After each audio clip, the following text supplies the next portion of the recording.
Hola a todos, bienvenidos a una nueva temporada de Hablemos con Propósito.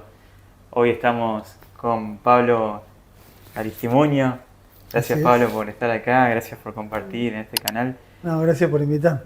Y gracias.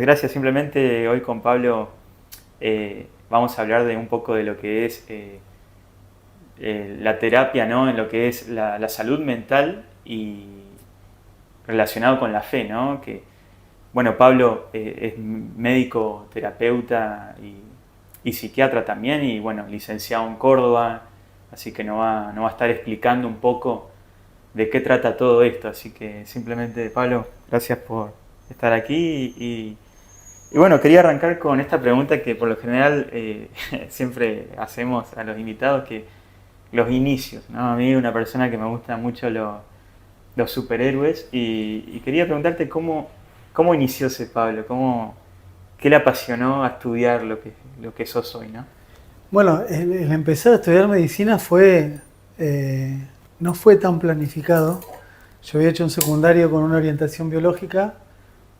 Mi papá me avisa en octubre de quinto año que tenía la posibilidad de mandarme a estudiar, así que tampoco lo tenía tan pensado. Eh, Así que bueno, pensé en las opciones, me gustaba genética, Genética. pero que era en Misiones, lejos, ¿viste? Entonces mi papá me dijo, no, algo cerca en Córdoba.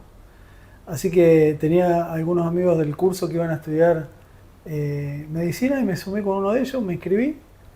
En esa época yo tampoco tenía tanta info, ¿viste? Imagínate en aquella época, si tenía la posibilidad de estudiar, eran las carreras obvias, era médico, abogado, arquitecto. Profesor, todo Sí, la sí, onda. no había mucha. Así que dijo, bueno, medicina, pero medio por descarte, así, no es que había soñado en mi vida con ser médico. Y Ajá. después la especialidad también fue un poco por influencia de un amigo que, que terminó un par de años antes que yo y empezó a hacer el posgrado en psiquiatría.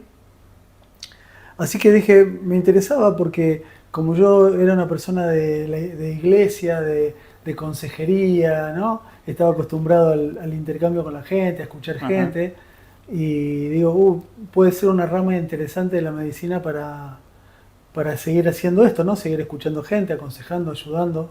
Claro, como que por ese lado era. Claro, y se fue dando así, medio como si yo como lo iba experimentando, parecía como si una secuencia de casualidades. Después cuando uno lo ve con el tiempo, se da cuenta de que Dios Estuvo intervino una. ahí con su mano, ¿no? Pero Claro. en ese momento yo lo vi así. Así que, bueno, empecé el posgrado, trabajé en Córdoba varios tiempos, eh, en el Instituto de Alcoholismo y Drogadicción primero, Ujú. que se llama el IPAD en Córdoba, es un centro clínico monovalente, o sea, de una sola especialidad. Ujú. Eh, y, y ya después, bueno, eh, consultorio privado. Ya te armaste todo ahí. De a poquito fue creciendo y, y después, en el año 2015, estábamos también participando muy activamente de una congregación Ujú. donde éramos pastores y discipulábamos y hacíamos toda una serie de actividades ahí. En el año 2012 nos habían ordenado pastores y, y nos envían a Rosario, se abrió una puerta con un matrimonio, se abrió una puerta para ahí. También eso fue como no esperado, ni especulado, ni planificado, ¿viste? Fue Como un como, llamado parecía. claro, fue de un día para otro, nos dijo nuestro pastor, me parece que entendemos que lo está llamando para allá, qué sé yo. Así que bueno, obedecimos, entendimos y salimos para allá. Tremendo. Y ahora ya estás en La Pampa, ahora en General Claro, y Pico. en el 21 volvimos a las raíces porque en el 21 nos vinimos de Rosario para acá y acá ya estamos también en otro tiempo. Cada espacio o cada lugar marcó un tiempo diferente en todos los órdenes, ¿no? Mm, En el orden de lo profesional, en el orden de lo familiar, mm. en el orden de lo espiritual. Tal mal. Sí, cada mudanza trajo muchas mudanzas, ¿no? Sí, la ¿No? mudanza. Oh, qué parto las mudanzas. Y, wow, la verdad que vida, cómo Dios te ha usado en distintas provincias, ¿no? Ahora, bueno, espero que en General Pico también siga tu camino y bueno, la verdad, muy reconocido también en La Pampa, en Córdoba, en Rosario, la verdad que... Y ahora con la virtualidad lo que tiene de bueno es esto de que los pacientes que hoy podés ver, ya no tenés límite geográfico. Entonces, hoy yo no veo gente de Pico, por ejemplo. Casi todo, la mayoría. Ya tengo todos los pacientes de afuera, de antes. Entonces, hoy yo atiendo únicamente de esa manera, ¿no? De manera virtual. Eso es una buena posibilidad. Entonces se amplía el espectro, se amplía un montón de cosas, ¿no? De posibilidades, de opciones. Tremendo. Y de hecho, había mucha gente que no estaba como muy cómoda, pero yo te diría que de 10, 8 pasaron a la virtualidad pacientes, te estoy hablando, ¿no? De 10 pacientes, 8 pasaron a la virtualidad sin inconveniente. Mira. Y a lo mejor 2 no, preferían lo presencial. Y sí, para alguna otra cosa. Hay gente que lo prefiere y está muy bien, es respetable. Pero yo, por ejemplo, me acuerdo en Rosario tenía gente que hacía 60, 70 kilómetros para venir a una entrevista, a una cita. Mira. Y ahora es solo sentarte en tu casa con un aparato enfrente, o sea, ¿no? Sí. Te ahorra un montón de trabajo, de esfuerzo, de plata, un viaje. Tal cual, y mucho más cómodo todo también. Entonces ni te cuento hoy cuando veo una persona que yo de otro país, sería imposible hacerlo. Y hoy con la virtualidad está al alcance. Tal cual. Y bueno, yo les voy a dejar aquí el contacto de Pablo, ¿no? El mail para que si alguno se quiere comunicar con él, puede ser de gran ayuda para vos. Y tremenda tu historia, Pablo. Y yo te quería preguntar, y entrando un poco en este tema, que ya tengo varias preguntas ahí, ¿cómo influye el pecado en la psicoterapia, digamos, de alguna manera? Bueno, esto tendríamos que tener solo una charla de esta pregunta. Solo específicamente. Claro, porque esta la podemos responder. Y esta es la primera, sí. Es que podemos responderla de manera corta o de la manera larga, ¿no? Como yo creo que la salud mental o la salud del alma está absolutamente relacionada, íntimamente relacionada con el pecado, porque yo creo que antes del pecado, en el huerto, lo que había era una expresión de paternidad, ¿no? Entonces, en ese huerto estaban dadas las condiciones de una paternidad. Había provisión, había salud, había relaciones interpersonales sanas, ¿no? Lo que comúnmente yo le digo salud, dinero y amor, ¿no? Las tres cosas estaban ahí disponibles porque había un padre y había provisión de todo esto. Y había un propósito, ¿no? Había un objetivo y una meta. Entonces estaba garantizado todo lo que uno necesitaba para que uno pudiera abocarse al propósito. Esa era la expresión de la paternidad. Cuando entra el pecado en el hombre, o sea, cuando Adán cae, lo que queda después de ahí es la orfandad. Entonces, la orfandad, que es la ausencia de todos estos factores y la lejanía y la distancia de Dios, el hombre se queda básicamente con relaciones interpersonales conflictivas, porque lo que antes era idoneidad, ahora hay diferencia. Lo que antes era comerás de donde quieras, lo que quieras, ¿no? De todo árbol puedes comer, ahora la tierra te iba a dar... tenías que trabajar. Tenías que trabajar y no así todo, a veces la tierra no te iba a dar el fruto, ¿no? Tal cual. Y entró el dolor, entró la muerte, entró la enfermedad, es decir, todo eso ingresó después de la caída del pecado y quedó lejos del Padre, la distancia de Dios y sin propósito. Imagínate toda esa sensación a nivel de Adán, a nivel de sus emociones, de su estructura psíquica, de su cuerpo. Lo que antes había paz, ahora era todo conflictivo. Y entra la gran clave que es el temor. El temor. Es decir, donde antes había un ambiente de amor, ahora hay un ambiente de temor. Entonces ahora yo tengo miedo por la provisión, tengo miedo por las relaciones interpersonales, tengo miedo por la salud. Eso afectó el alma de tal forma que hasta en nuestra herencia horizontal, yo le llamo herencia horizontal, es que nosotros dos nos vamos a encontrar en Adán, si vamos para atrás, ¿no? Sí. Llego a mi papá, mi abuelo, tu papá, tu abuelo, Adán, hasta que vamos a llegar a Adán, ¿no? Entonces nuestra herencia horizontal en la tierra nos lleva a la orfandad. De ahí heredamos nosotros la herencia del pecado. Exactamente. Y al principio, es como decís vos, Adán y Eva ni bien pecan, ya tenían miedo. Como que se escondieron porque tenían miedo. Ahí como que parecía instantáneo. Exacto. El pecado trae ese miedo, ¿no? Correcto. Es tremendo. Entonces, si yo digo, vos me decís, el dolor del alma, las enfermedades mentales y otras enfermedades, todas tienen su herencia en el pecado. No existían antes de eso. Entonces, de ahí que el Evangelio es la resolución. ¿Por qué? Y ahí lo vamos a unir con casi todos los paradigmas o algunos paradigmas que son las formas de hacer terapia de mucha gente que los ideó siendo ateos, ¿no? Ideó maneras de hacer terapia o de abordaje terapéutico. Bien. Todos trabajan con la paternidad. Si vos lo escuchabas a Freud, te va a hablar de la paternidad. Si vos lo escuchabas a Lacan, te hablaba de la paternidad. Si vos mirás la teoría transaccional, te va a hablar del modo padre. Es decir, en el fondo, aún aquellos que siendo ateos desarrollaron una técnica para abordar psicológicamente a la gente, no pueden evitar hablar del padre. Entonces yo ahí digo, ¿por qué no es casual que Dios, pudiendo ponerse cualquier nombre, se puso padre? Exactamente. Porque Jesús lo que vino a traer es al Padre. Entonces, Jesús es el camino, ¿no? Dice, yo soy el camino al Padre. Nadie llega al Padre sino por mí. Él es el camino a la expresión de la paternidad para un mundo que viene heredando orfandad desde Adán. Exactamente. Entonces, la resolución del conflicto es espiritual. Qué increíble cómo lo relacionás con todo. Todo tiene que ver con lo espiritual, ¿no? Todo tiene que ver con lo espiritual. Es terrible cualquier síntoma que alguno tenga, ansiedad, depresión, todo tiene que ver con eso y muchos se preguntan por qué la gente vivía mucho más antes del diluvio, antes de todo, porque de a poco todo ese pecado, la gente incluso vive menos, por todo esto que vos decís, ¿no? Que es ese temor, esas angustias, todo por causa de ese pecado. Y es tremendo, muy interesante lo que decís, Pablo.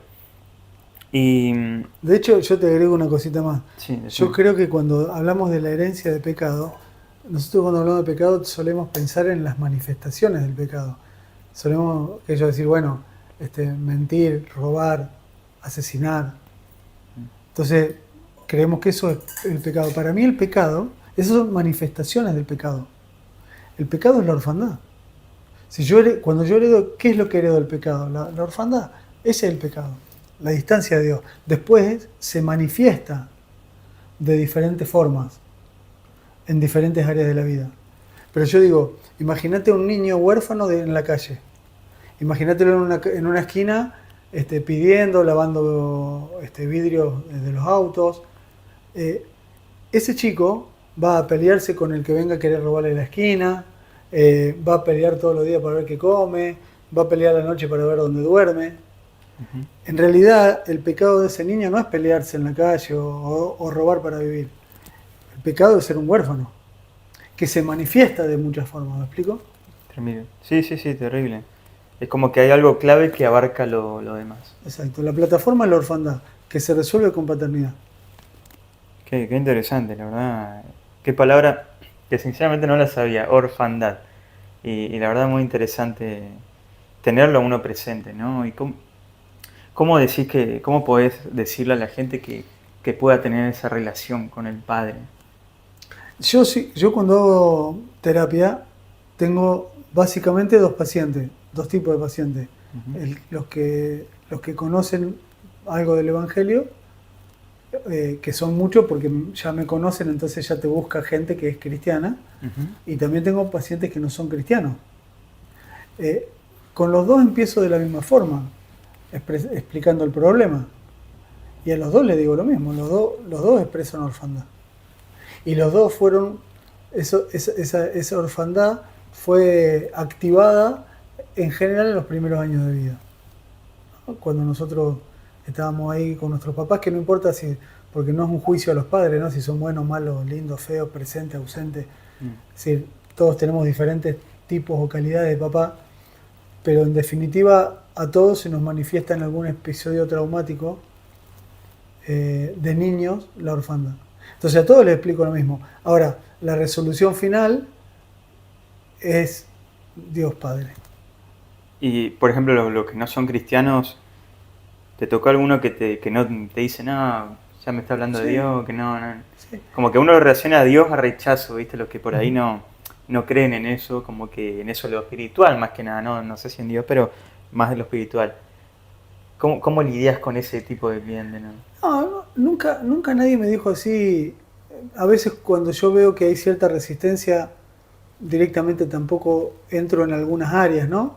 Puedo llegar hasta cierto lugar y no llego a otras, pero, pero en general no. No Yo también fui, vas hasta ahí, no es que yo invadís, fui, yo digamos. fui cambiando mucho también a lo largo del tiempo. Ah, Yo al principio no abordaba casi nada porque yo decía, no, esta gente me paga para que yo sea solo su médico médico, y no, no. no su pastor ni nada. Claro, no, y yo tampoco ni siquiera era pastor, así que ya después empecé como a incluir la pregunta de cómo está su vida espiritual, entonces desde ese lugar por lo menos introducíamos en el tema a ver qué onda, ¿no? Qué Mm. pasaba por ahí. Es muy buena, es muy Eh, buena. pero un día me acuerdo que yo me levanté una mañana y tuve como un flash así, viste, cuando vos tenés una revelación. Sí, Claro, imagínate, mi abuelo era pastor, bautista, o sea, yo me crié en un ambiente sí, de iglesia. cristiano, de iglesia. Sí, sí, sí. Entonces yo creí que me las sabía todas, que eso, no sé, digo, pensé Sí. que. Entonces un día tuve como una revelación así que ni me acuerdo ahora qué era, ¿no? Pero era como, vos decís, wow, para mí era, wow, mirá lo que entendí hoy. Eh, Siempre se va entendiendo más con claro, el Evangelio. y estoy en una sesión y con un paciente no cristiano, esa era una mujer. Y en un momento mientras la escuchaba se me viene el pensamiento, explicaré lo que te dije hoy en la mañana. Y yo me puse a pelear con mi pensamiento porque era como si Dios No, me dijera, claro, como que no y yo digo, da. ¿cómo le voy a decir eso si aparte no era creer en Jesús, era como una revelación para mí que Claro, yo ni lo va a entender. claro. Y entonces como que deseché ese pensamiento, ¿no? Y seguí atendiéndola y de vuelta, no, ¿por qué no me explicas? ¿Vos te crees que lo que yo te doy es solo para vos? Wow, Entonces agarré y le dije, tremendo. en un momento le dije, mira, te voy a decir algo, si tiene sentido, tomalo, y si no tiene sentido para vos, descartalo, le digo. Pero te quiero decir esto. Y se lo expliqué, y se largó a llorar. Y Wow, ¿en serio? sí, se largó a llorar. Me dice, no, sí, entiendo, es justo lo que estaba necesitando. Tremendo. ¿Sí? Y después me pasó en otra sesión, al tiempito, ¿Esa era clienta, o sea, una argentina paciente, o de...? sí, de Argentina. Era presencial, estos dos Ah, fueron presenciales, presencial. cuando todavía trabajaba presencial. Eh, También era un jefe de una barra brava, de un club muy conocido, Ujú. y andaba medio en cualquiera. Y, y también yo entendí que Dios me pedía que le diga que Él le había dado un don, pero que Él lo estaba mal usando. Y que el don que le había dado era que la gente lo iba a escuchar. Y yo digo, bueno, se lo dije, pero acá, digo, me va a matar. Sí. Y se El largó a jefe llorar va. como un chico y dijo, sí, eso es lo que me pasa. Dice, los chicos me siguen y me siguen, yo hago cosas malas y no quiero que me sigan. No, ¿Por qué me siguen? Digo, porque Dios te da un don de eso. Entonces, bueno, el fin de la historia es que el domingo estaban congregándose. tremendo. Entonces esas Qué cosas me tremendo. fueron haciendo cambiar, ¿me explico? Claro, como que te animabas más a... Claro, porque digo, ¿no? Entonces, hasta que después, en un momento, entendí esto, de la forma de abordar el alma desde la orfandad y la paternidad. Mm. Entonces hoy a todos los pacientes los abordo desde ese lugar, ya de entrada, digamos, ¿no? Es que sí, la primera pregunta, viste, que uno se hace es ¿quién es Dios para uno? Y muchos dicen, no, mi Salvador, el que me da todo lo que está bien, pero primeramente es tu Padre. Ujú. Y esa relación es clave para lo demás, ¿no? Porque Ujú. dice el que busca, primero el que busca su reino de justicia, lo demás es añadidura. Ujú. Y es tremendo, muy... Gracias por compartir esa experiencia, la verdad que me quedé volando. Y seguramente te han pasado un montón más. Y, y yo te quería preguntar, algo que tenía acá anotado. ¿Cómo integrás la fe en la práctica terapéutica? ¿Cómo la abordás aparte de lo de las preguntas que haces? Ujú. ¿Cómo la llevas a cabo a la hora de ejecutar eso? Ujú. No, en principio, si la persona es cristiana, soy mucho más directo, Mm, ¿no? Eh, y, y la forma para hacerlo más o menos puntual y que se entienda es, trato de que la persona identifique el nombre de la orfandad. mm, Ejemplo, eh, abandonado, ¿no? Es decir, ese nombre que le dejó la orfandad, ¿no? mm. El trauma. Abandonado, no valorado, Esa no mentira, deseado. esa Esa mentira. mentira, es una mentira, claro. Mm, Pero que el alma la aprende como una verdad y se entrena en esa mentira mm. y después vive la vida desde ese lugar, ¿no? Inútil, ejemplo, ¿no? ¿Y cuesta años sacar eso? ¿O depende de cada uno? A veces no es, no, y otras veces sí, según también, ¿no? Según el dolor de la experiencia traumática. Tiene, entonces, el abordaje es que tiene que ser un reemplazo de esa palabra por la palabra del Padre. Mm, Es decir, no deseado, deseado, amado desde antes de la fundación del mundo. mm. Ahora, no es solo un cambio intelectual, ¿no? No es que cambio palabra por palabra y ya con eso resuelvo el asunto. No, mucho más amplio, Es sí. todo un proceso espiritual y del Mm, alma en donde se produce un reemplazo a todo orden, a un nivel intelectual, pero también a un nivel emocional, a un nivel de voluntad, de deseo, del corazón. El corazón es la parte como más íntima del alma, mm. si se quiere. Cuando le toca las fibras ahí. Y eso tampoco lo hago yo, eso o lo hace el espíritu. Hay partes que las hace el espíritu o no las hace nadie. Eso también lo aprendí. Mm, Uno puede creer lo cual no quiere decir que uno no tiene que ser claro, por ejemplo, pero digo, eso no es porque vos seas más claro que otro en la explicación, si lo entiende mejor le va a salir. Porque hay cosas que no le tiene que salir a él, son cosas que hace el Espíritu Santo. Dice que nosotros mm, somos transformados cuando miramos cara a cara como en un espejo la gloria del Señor. Somos transformados por su Espíritu, como por su Espíritu, no mm, porque soy transformado porque sí, porque hago fuerza, ¿no? mm. No, no, sí, tiene que haber Es un una proceso. intimidad y proceso. Pero yo lo que trato de hacer es de que esa persona se transforme en un buscador, porque el que busca encuentra. Exactamente. Entonces, listo, si hasta acá te gobernó esa mentira y te condicionó esa mentira y te esclavizó esa mentira, pues ahora sé un buscador de la libertad y la libertad no es con tu propia fuerza, la voluntad es ser un buscador Mm, y él va a hacer el resto, ¿no? Y se va a exactamente. expresar en tu vida esa paternidad que contradice a la expresión de la orfandad de la mentira. Mm, La mentira te hace un huérfano, la verdad te hace libre y te lleva al Padre. exactamente. Exactamente. Y bueno, detrás de cámaras hablábamos un poco con Pablo. Me has comentado que algo que lo que más sufren las personas es la ansiedad. Y bueno, yo me identifico también. La verdad que soy bastante ansioso, aunque no parezca, parezco alguien tranquilo, pero bueno, soy bastante ansioso. ¿Cómo, cómo pensás que se puede luchar contra la ansiedad? Y bueno, esto es todo un tema. Lo que pasa es que la ansiedad es prima hermana del miedo.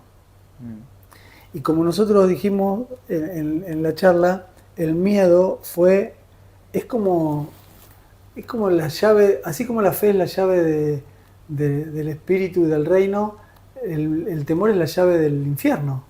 Te abre mm, puertas, exactamente. ¿no? Y entonces el temor a que llegue algo malo me habilita esta prima hermana que se llama la ansiedad. ¿Qué es la ansiedad? Es un estado de angustia, de desasosiego, de hiperalerta, esperando que llegue lo malo, aquello que temo, ¿no? Ah, Esperando bien. que llegue lo que temo, la ansiedad es eso, como... Entonces, ejemplo, si yo tengo miedo en lo económico, Ujú, estoy ansioso porque no sé, viste ahora cómo va a estar y con los cambios económicos, con el país y que no sé si voy a tener, bueno, ¿no? Entonces, ¿qué ansiedad es eso, no? Es un estado de hiperalerta, de angustia, esperando que llegue aquello que temo. ¿Qué temo? Y temo no tener, mm, temo que me falte. mm. Eso puede pasar también en las relaciones interpersonales, ¿no? Tengo También. ansiedad por no sentirme aceptado y si no me aprueban y si no me aceptan y si me rechazan, ¿no? De ahí vienen todos los pánicos escénicos, las fobias sociales, Mm. ¿no? Ansiedad social. La verdad que sí, como vos decías, uno tiene ese miedo a, por ejemplo, a quedarse sin plata a fin de mes, a que, bueno, con mi novia estoy hace un año, ahora ya está, porque estadísticamente veo que duran un año. Ujú. Es como esa, como vos decís, hay un pánico detrás que te hace Claro. adelantar, vos solo te cagabas Tu propia fosa. tu propia tumba, y sí, La ansiedad de la salud, ¿no? Que son esas tres áreas que yo te decía, salud, dinero y amor. sí. Esas son tres áreas, las tres áreas más comunes donde el hombre hace agua, ¿no? Donde cuando vienen a consultarte, si no estamos hablando de un trastorno psiquiátrico más grave como puede ser una esquizofrenia, por ejemplo, o una bipolaridad grave, o en realidad la gente que llamamos común, Mm. ¿no? La que no tiene ese tipo de patología, o que tiene una estructura psíquica, digamos, Freud diría neurótica, ¿no? Que los neuróticos somos los ansiosos, ¿no? Claro, sí, sí. En su mayoría tienen miedo por esas tres cosas: salud, Dinero. por el dinero y por las relaciones interpersonales. Y también son un poco los tres puntos clave de la felicidad también. Es como, es lo que te prometen en todos lados, ¿viste? Salud, dinero y amor. Claro. Y si esos tres no están equilibrados, como que uno eh, cae en eso. Y bueno, Ahora, ¿cómo controlas eso? claro, bueno, es que el punto vuelve a ser lo mismo. Mira, vos dijiste algo interesante y acá volvemos a hacer diferencia de con cuáles herramientas contás vos para trabajar eso. Porque si vos sos una persona no cristiana, Ujú. la única forma que vos tengas paz en eso es que tengas ciertos mecanismos compensatorios en tu vida para lograr que esas tres cosas estén estables. Ah, mira. Compensatorio sería como Y que gastar. compenso que quiere decir que si mi miedo es a la falta de económica, pues trabajo el doble, me compenso, ¿no? Si mi miedo es que me rechacen, voy a ser súper condescendiente con el otro para que me acepte. ¿Sí? Son mecanismos que uno le va poniendo a su vida para compensar sus miedos. Entonces, Bueno. lo que busca la Es una persona, aceptación en sí mismo. y claro, lo que busca es que que no se le desequilibren estas tres cosas.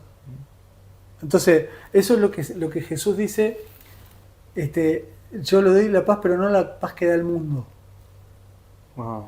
O sea que el Qué mundo da versículo. paz, el mundo da paz. Tremendo. ¿Cuál sí. es la paz del mundo? Esta, que se alineen los planetas. Mm. Es como circunstancial. ¿Cuál es la paz que da Él? Es la paz de que estoy con Él. Yo lo pongo con este ejemplo y se va a entender mejor para los que nos escuchan. Sí, sí, sí. Es, yo puedo levantarme un día y sentir paz porque tengo salud, dinero y amor, ¿no? Sí. O relaciones interpersonales estables. Listo, me siento en paz. O puedo tener paz porque sé que Él está conmigo. El ejemplo es un niño de la mano de un papá. Entonces yo siempre digo esto: imagínate un niño de la mano de un papá, aunque enfrente, en la vereda de enfrente, se estén agarrando a trompada, él va a tener paz porque va de la mano de papá. Él no necesita que el mundo esté alineado para tener paz. Su paz no depende de que se alineen las cosas. Su paz depende de con quién está de la mano. Si vos a ese chico le pones un ambiente calmo, pero le sacás a papá, ese chico no va a tener paz.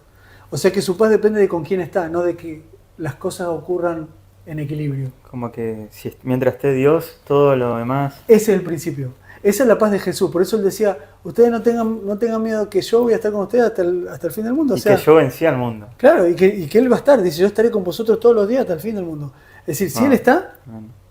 yo tengo paz. Aunque la economía esté un poco descalabrada, aunque la mitad del mundo te rechace. De hecho, ese equilibrio emocional es el de Jesús, ¿no? A Jesús lo rechazaron hasta matarlo y aún así no se desequilibró emocionalmente porque él sabía con quién estaba. Qué tremendo, Pablo. Tremendo lo que decís. ¿Vos ahora entendés por qué fue tan tremendo para él la muerte cuando él dijo: Padre, ¿por qué me has abandonado? Porque ese fue el único momento en donde él se sintió solo. Tremendo. La verdad me encanta lo que decís y nada, me quedo pensando, sinceramente aprendo mucho. Y quería pasar a la siguiente pregunta, pero me quedé pensando en lo que decís. Que si pensás que la tecnología influye mucho en esto de lo mental, ¿no? Es como que influye para mal o para bien. ¿Qué pensás en sí de la tecnología en esto? No, influye mucho. Para mal y para bien, hay algunas cosas que no sé si las podemos definir ahora, porque hay que esperar que se manifiesten. Porque hay cosas de la tecnología que ya se manifestaron, pero hay muchas otras de la tecnología que todavía no se manifestaron. Y que vamos a ver qué pasa cuando lleguen, ¿no? Si vos me preguntás, a priori parecen complejas, no buenas. Y es a diferentes lugares, ¿no? Desde lo neuroquímico, el consumo de redes, por ejemplo, permanente, eso te produce es tal la estimulación, y cada vez más corta la estimulación, ¿no? Viste que antes eran videos, después reel, ahora no sé si hay algo más corto. Cada vez más cortito, sí. Es cada vez más corto. Ese es el principio de la adicción. El principio de la adicción es que está dado por dos factores, la potencia de la sustancia y la duración del efecto. A más potencia y menor duración, más adictivo, porque necesito más rápido consumir de nuevo. Ese principio se está dando en la tecnología. Es cada vez más cortito, por eso es tum, tum, tum, tum, paso, paso, paso, paso, paso. Y por eso la gente también escucha cada vez menos las prédicas, como quién más cortas todo. Todo más corto. Eso produce a nivel neuroquímico un aumento de la dopamina aumenta el placer, ¿no? Nos da placer, pero el placer, así como aumenta, se agota. Y ¿no? necesita más y más. Y necesita más. Pero no es la fuente de la felicidad, por ejemplo. La felicidad está regida por otro neurotransmisor, por la serotonina. Y la serotonina no viene del consumo de redes o de las mismas sustancias o situaciones que aumentan la dopamina. Trabaja en procesos más largos, en lograr metas, en lograr objetivos, en tener otro tipo de... ¿Eso sería como sentirse lleno? Sí. No, yo creo que a nivel espiritual uno habla del gozo, no tanto de la felicidad, aunque la felicidad podría ser si se quiere, parecerse más al gozo, ¿no? Más que el placer, por ejemplo. Entonces estamos frente a dos cosas. O consumo cosas que me den placer, pero me agotan y no me permiten la felicidad. O me aboco a cosas que me permitan la felicidad, pero que no van a estar basadas en estimular permanentemente un sistema de dopamina. Son dos vías diferentes, ¿no? Vías diferentes. Es el placer a corto plazo versus el placer a largo plazo. Te pongo un ejemplo y lo van a entender más fácil. Es como si yo te dijera, quiero estar delgado, pero tengo problemas con la comida. Entonces, el placer a largo plazo es adelgazar y sentirme bien físicamente. El placer a corto plazo me como sándwich de milanesa. Una cosa atenta contra la otra. Tremendo. O ponemos otro ejemplo igual, pero para que se entienda mejor. Es como los que te hablan en el oído acá al lado, ¿viste? Claro. Si vos estás estudiando una carrera, ponele, ¿no? Sí. Entonces el placer a largo plazo es recibirte. Claro. Pero vengo yo un sábado, soy tu amigo y te digo, che, vení, vamos a salir. Y vos decís, pero rindo el lunes. Dale, vamos a salir. Placer a corto plazo, salgamos hoy. Placer a largo plazo, recibirme. Uno atenta contra el otro. ¿Entendés cómo funciona? Qué difícil, sí. Entonces, ¿qué hace la tecnología? La tecnología produce esa liberación a corto plazo. A corto plazo, cada vez más. Entonces uno queda como medio idiotizado en el sentido de que queda como un adicto, ¿no? Tum, tum. Y a lo mejor por dentro pensó, che, tendría que hacer otra cosa, pero pum, pum, ¿no? Como que no lo puedo dejar. Eso no es bueno, eso a nivel neuroquímico. Mirá. A nivel social produce otro gran perjuicio, que es que yo tengo en la pantalla vidas ideales, que no son reales. O sea, yo no sé la que es la vida real de ninguno de los que están en Instagram. Entonces yo miro una foto, una imagen o una frase que dicen e idealizo sobre eso. Como que esto es lo que está bien, esto es éxito, ponele. Claro, eso es éxito, eso es felicidad. Entonces, ¿qué pasa? Eso me amplía a mí el rango de la vida a niveles, primero que son ideales y lejanos. No se parecen nada a mi realidad. Entonces yo veo un reel donde veo un tipo en Miami que abre la puerta de su Lamborghini y la tiene llena de dólares. ¿En qué se parece eso a mi vida?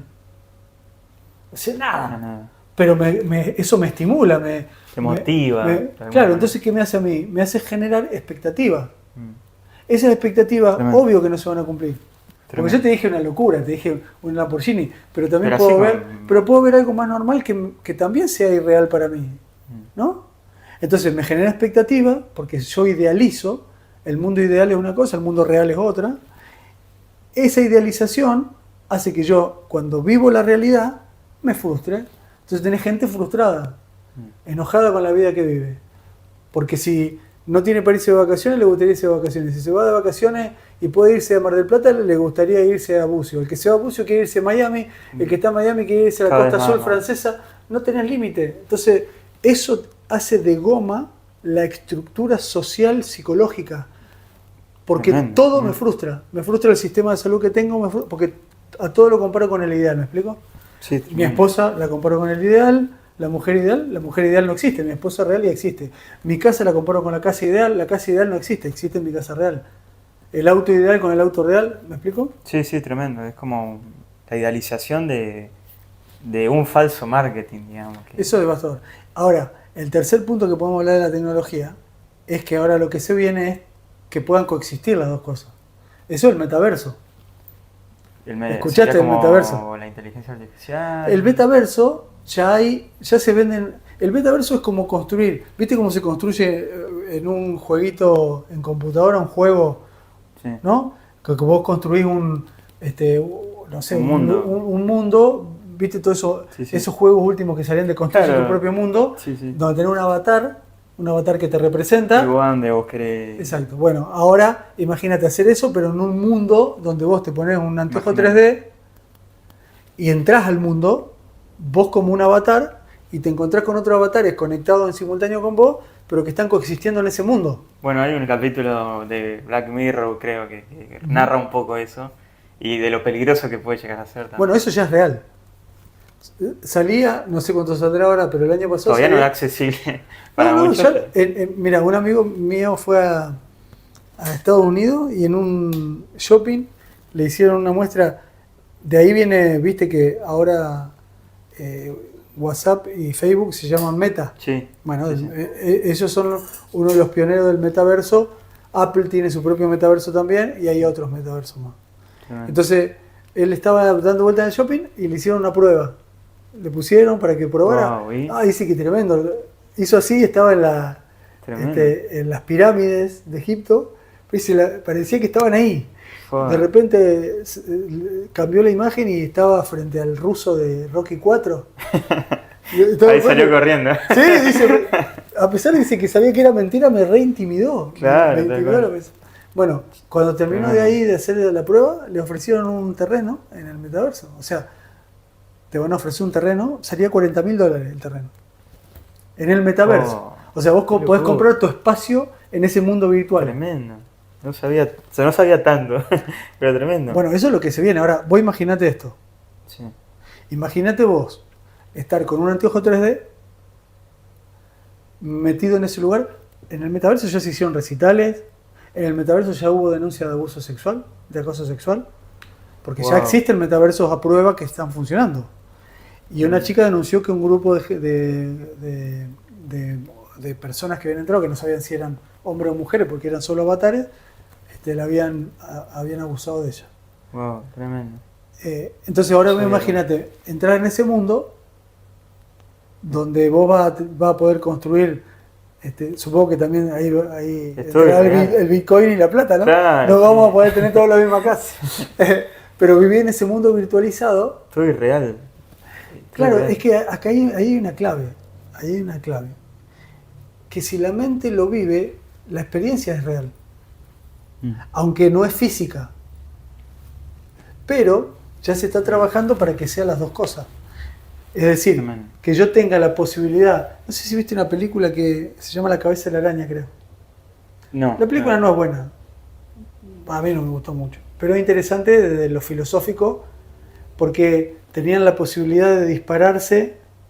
Te ponían como una cápsula de un montón de fármacos y vos tenías la posibilidad de dispararte el que quisieras. En realidad era el que te mandaban que te dispares, ¿no? Pero si yo quería estar feliz, había uno me daba felicidad. Si yo quería estar melancólico, si yo quería estar violento, si yo quería... Claro, sí, se entiende, es como un mundo irreal, básicamente. Generado por la farmacología. Pero si yo me uno las dos cosas ahora y te pongo en un mundo, suponete que te pongo en un recital de un grupo que te gusta, Vos estás metido ahí, estás viendo tu grupo, el grupo que te gusta, y te hago disparo de alguna sustancia psicoactiva. Tremendo. Listo, te tengo metido acá en la silla de tu casa, Todo el tiempo. pero te tengo en un recital eufórico. Qué peligroso, la verdad, todo eso me impresiona. Después lo voy a leer un poco más. Y terrible, terrible, la verdad, lo irreal que puede llegar a ser todo. Y lo peligroso también que puede llegar a ser la tecnología en eso. Pero a toda esta gente que le has contado un poco de las frustraciones y demás, ¿cómo le recomendás, y cerrando un poco, cuidando esa salud mental? Bueno, esa es una buena pregunta porque se da mucho y se da en muchos de nosotros. Es muy frecuente esto. Las claves son conectarme con el mundo real y no con el mundo ideal. Aprender la aceptación, aprender el sufrimiento. Al sufrimiento nosotros le decimos una mala prensa, pero no es malo el sufrimiento.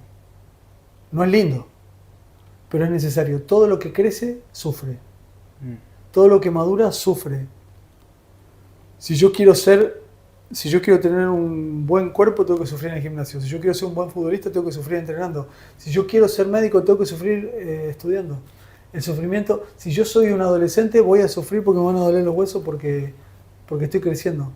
Entonces, de hecho, la Biblia, los principios bíblicos lo entendieron mejor que nosotros, porque dice, tened por sumo gozo cuando lleguen diversas pruebas. Pues, ¿cómo me voy a sentir gozoso si estoy en una prueba? Porque la prueba te hace crecer. Entonces, si yo vivo en un mundo real y me conecto con el mundo real y me desconecto de la fantasía, de la ilusión, de lo que no es, puedo gestionar la realidad. El desafío es gestionar la realidad, no que me venga el mundo ideal, porque el mundo ideal no va a venir. Tremendo. Entonces el desafío es gestionar un matrimonio real, gestionar una realidad. Vos me decías que tenías proyectos, a lo mejor no, si me quiero mudar, si me quiero ir. Bueno, hay que gestionarlo en la realidad, con una esposa real, ¿no? No con una fantasía. Sí. ¿No? Y hay que gestionar, y hay diferencias, y habrá diferencias. Bueno, ese es el desafío de vivir en un mundo real.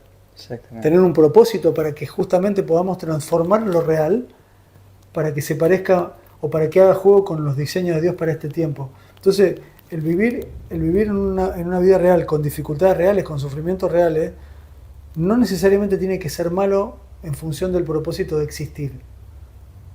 Puede ser un desafío mucho más lindo que vivir frustrado por una ilusión no cumplida.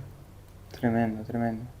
Tremendo, y destaco esto lo que dice Pablo, que no tomar el sufrimiento, ¿no? Como parte como un rechazo, como que de alguna manera Dios te está castigando, sino como una parte de aprendizaje, ¿no? Y tener también un propósito, una meta en esa vida real, ¿no? No uno tampoco volando por los aires, por así decirlo. Y agradezco, Pablo, la verdad, las palabras y los consejos que le das a la gente. Espero que seas de gran ayuda. A vos te voy a dejar el contacto acá de Pablo, la verdad es un crack y te puede ayudar muchísimo. Que te suscribas al canal. Y nada, Pablo, agradecerte. ¿Cómo la has pasado? Bien, muy bien, lindo. Muy lindo. Para mí nos quedamos con poco tiempo porque yo podría Nos quedamos hablar, poco tiempo. pero está bien, si no me pongo re pesado. No, me encanta, yo le dejaría, ¿sabes cuándo? Y bueno, los mates, hoy no tomamos tanto. Hoy no, hoy cuidamos el estómago. Hoy cuidamos Pero bueno, nada, Pablo, agradecerte y bueno, a vos también por acompañarnos en esta charla, espero que te haya sido de ayuda. Y bueno, ya nos veremos en otra sección de Hablemos con Propósito. Te mando un saludo.